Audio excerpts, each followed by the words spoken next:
So already we have told you that the directional derivative problems we have solved. Deepika Saini, you must note, and also Tanmay from Kasipur, you must note also. This question already we have solved. So mechanical engineering 20, f of xyz is equal to xyz at q minus 113 in direction I minus 2j plus 2k. Find directional derivative. So this is a very simple question. ये बहुत ही आसान question है. तो देखिए, at first you will find del of F.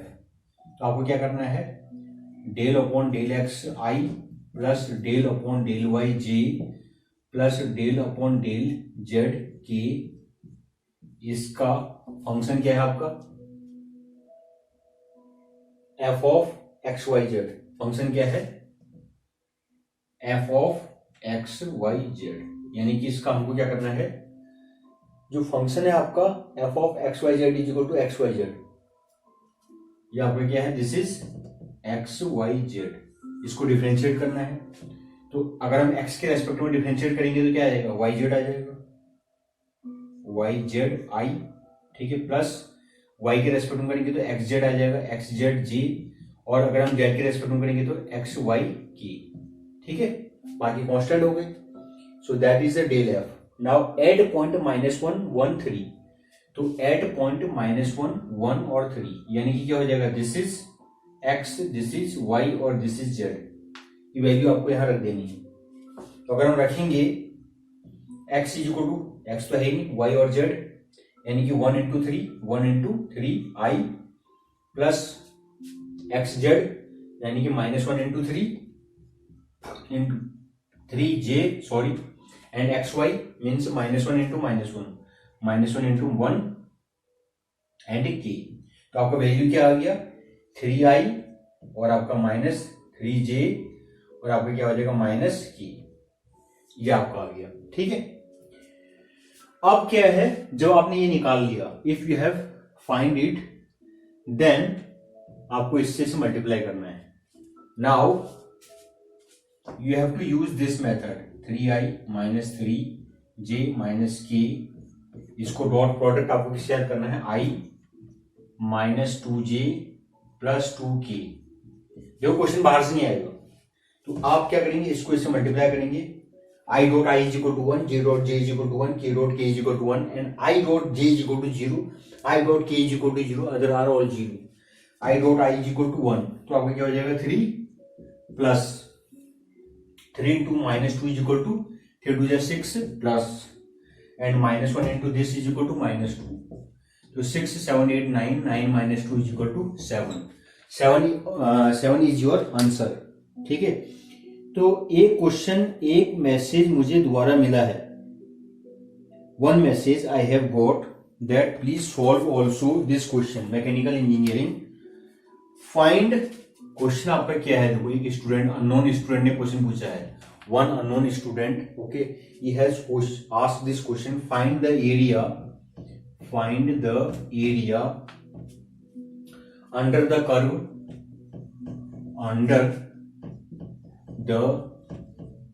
Curve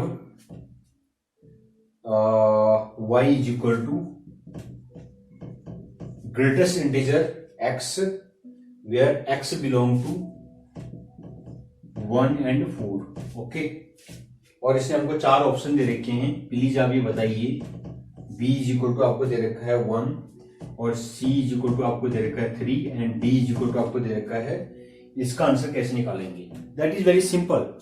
देखिए, ये बहुत ही simple question है, intermediate, and this is also very important for IIT JEE. Okay, IIT JEM. तो देखो क्वेश्चन क्या है, greatest integer of x. What is the meaning of greatest integer of x? इसका graph जो होता है वो आपका क्या होता है, यानी कि 0 पे तो आपका 0 वैल्यू होगी, ठीक हो गया फिर, है ना, और 1 पे आपका 1 वैल्यू होगी, 1 पे आपका 1 वैल्यू होगी, और 2 पे आपका 2 वैल्यू होगी, 2 पे आपका 2 वैल्यू होगी, 3 पे आपका 3 वैल्यू होगी. ठीक है, ये दिस इज 3. व्हाट अबाउट इसके बीच में, ठीक है, ग्रेटेस्ट इंटीजर का मतलब क्या होता है कि इन दोनों के बीच में ग्रेटेस्ट इंटीजर कौन है, ग्रेटर ये है, तो वैल्यू तुम्हारी कहां को हो जाएगी, यहां को जाएगी।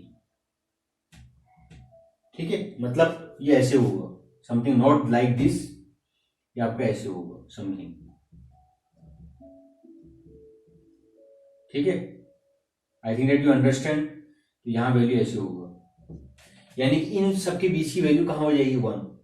इसके पूरे बीच की वैल्यू क्या आएगी, 1 आएगी। इसके पूरे बीच की वैल्यू क्या आएगी, 2 आएगी। इसके पूरे बीच की वैल्यू क्या आएगी, 3 आएगी।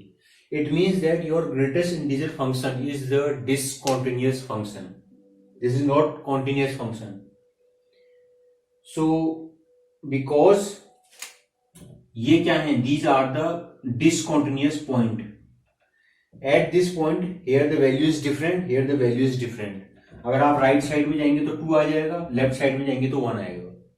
ठीक है, these are the all Z, Z means Z is equal to 0 plus minus 1 plus minus 2 plus minus 3 up to 1 plus minus infinite. These are all the discontinuous point for this function. So it means that this function will discontinuous at this point.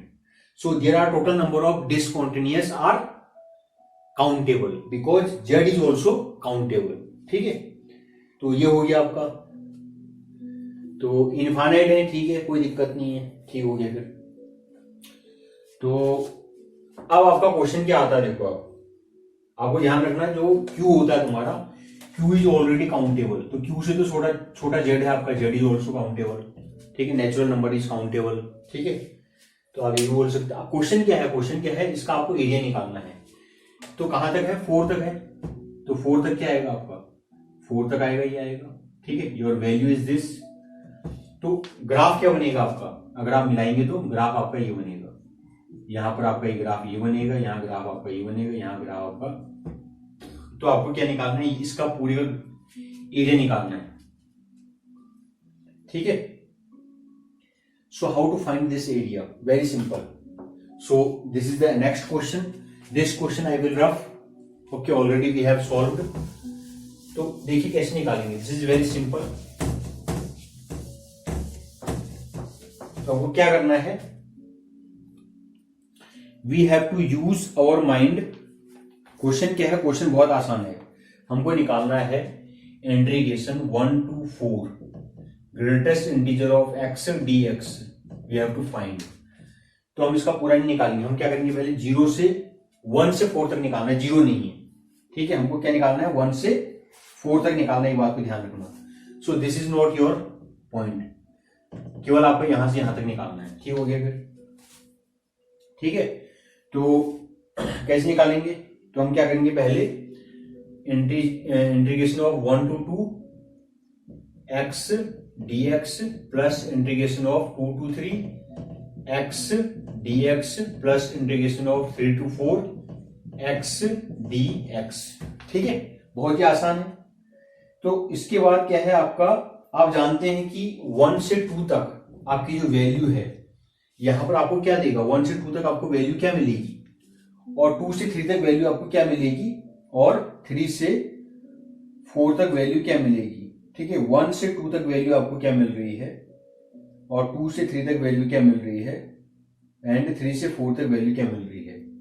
ठीक है, तो यहां पर आपका value जो होगी that will be 1 to 2, this is 1 and this is dx, and this 2 to 3, this is 2 dx, and this is 3 to 4, this is dx। I think that you understand. ठीक है, तो आपका वैल्यू जो होगी वो क्या आ जाएगी, greatest integer of x is equal to आपको क्या होता है, ये आपको ध्यान रखना चाहिए, ये आपको हमेशा z देगा, मतलब आपको क्या देगा, हमेशा इंटीजर वैल्यू देगा। ठीक है, ये आपको नोट करना है। तो वैल्यू तुम्हारी, फिर इसके बाद हम इसका इंटीग्रेशन कर देंगे, तो आपका क्या हो जाएगा, ये 1 का इंटीग्रेशन x होता है 1 to 2, इसका इंटीग्रेशन 2x प्लस 2 to 3, और इसका तुम्हारा इंटीग्रेशन 3 into x, और आपका 3 to 4।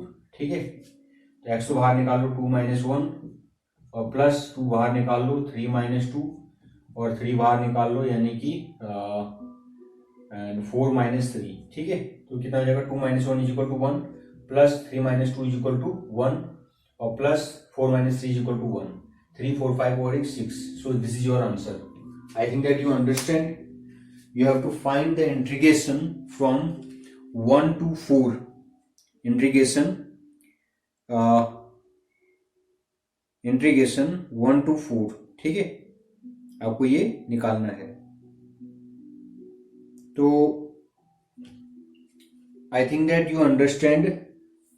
These are the rectangles. तो आपके हर रेक्टेंगल्स हैं, आपका वैल्यू आ गई है। तो ये आपका क्वेश्चन ये हमने सॉल्व कर लिया है, ठीक है। तो हमने ट्रेपेजोइडल इसके बारे में सॉल्व कर लिया, इसके बारे में सॉल्व कर लिया। So next question they have asked. आपका जो नेक्स्ट क्वेश्चन है, आप हमसे you want to discuss on this. आपको डिस्कस जो करना है वो है some questions they have also come. This is the question number. ये आपको बता देना चाहता हूँ, जो क्वेश्चन है आपका ये हमने 42 क्वेश्चन सॉल्व कर लिए हैं, ठीक है। ध्यान रखना, ये सीरीज जो है हम इसमें 150 से ज्यादा क्वेश्चन सॉल्व करेंगे, ठीक है। जो मेरा कमेंट आ रखे हैं, तो मैंने 42 क्वेश्चन सॉल्व कर लिए हैं। नाउ द 43 क्वेश्चंस 44 क्वेश्चंस ये आपके जनरल एप्टीट्यूड के हैं, ठीक है। I will erase it, just wait.